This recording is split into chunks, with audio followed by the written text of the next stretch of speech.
Asia cup 2025లో భాగంగా group stage లో భారత్ తో జరిగిన మ్యాచ్ లో పాకిస్తాన్ ఘోర ఓటమిని ఖాతాలో వేసుకున్న విషయం తెలిసిందే. ఈ మ్యాచ్ తర్వాత కరచాలనం వివాదం తీవ్ర చర్చనీయాంశంగా మారింది. కరచాలనం విషయంలో మ్యాచ్ రెఫరీపై ఐసీసీకి పీసీబీ ఫిర్యాదు చేసింది. అయితే ఐసీసీ మాత్రం పీసీబీ ఫిర్యాదును పక్కన పెట్టేసింది. సూపర్ 4 లో ఈ రోజు భారత్ పాకిస్తాన్ జట్లు మరోసారి తలపడనున్నాయి. ఈ మ్యాచ్ కు ముందు ప్రెస్ కాన్ఫరెన్స్ లో టీమిండియా కెప్టెన్ సూర్యకుమార్ మాట్లాడుతూ చిరకాల పోరు ఆలోచనే తమకు లేదని చెప్పాడు. ఈ మ్యాచ్ కేవలం ఫ్యాన్స్ ను ఎంటర్టైన్ చేసేందుకు మాత్రమే అని పేర్కొన్నాడు. దీంతో పాక్ మ్యాచ్ ను భారత్ తక్కువగా చూస్తోందని ఆ దేశ మాజీలు వ్యాఖ్యానించారు. పాకిస్తాన్ మాజీల వ్యాఖ్యలను టీమిండియా మాజీ స్పిన్నర్ రవిచంద్రన్ అశ్విన్ తిప్పికొట్టాడు. పాక్ తో మ్యాచ్ ను తాము ఎక్కడా తక్కువగా చూడలేదని, వాస్తవ పరిస్థితులను భారత్ చెప్పిందని అన్నాడు.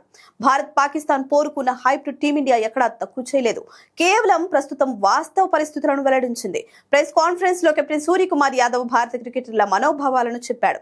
సమస్యంతా పాకిస్తాన్ జట్టుదే. మ్యాచ్ రిఫరీ పైక్రాఫ్ట్ పై ఆందోళన వ్యక్తం చేయడం సరికాదు. నిజం చెప్పాలంటే అతడు పాక్ జట్టును రక్షించాడు అని చెప్పాలి. పాక్ మ్యాచ్ ఓడిన మాజీలు అభిమానుల నుంచి విమర్శలు రాలేదు, దృష్టంతా పైక్రాఫ్ట్ వైపు మళ్లింది అని యాష్ చెప్పాడు. కరచాలనం విషయంలో భారత జట్టు ముందే మ్యాచ్ రిఫరీకి తమ నిర్ణయం ఏంటో చెప్పింది. అంతా జరిగిన తర్వాత పాకిస్తాన్ మ్యాచ్ ఓడిపోయింది, అయినా విమర్శలు రాలేదు.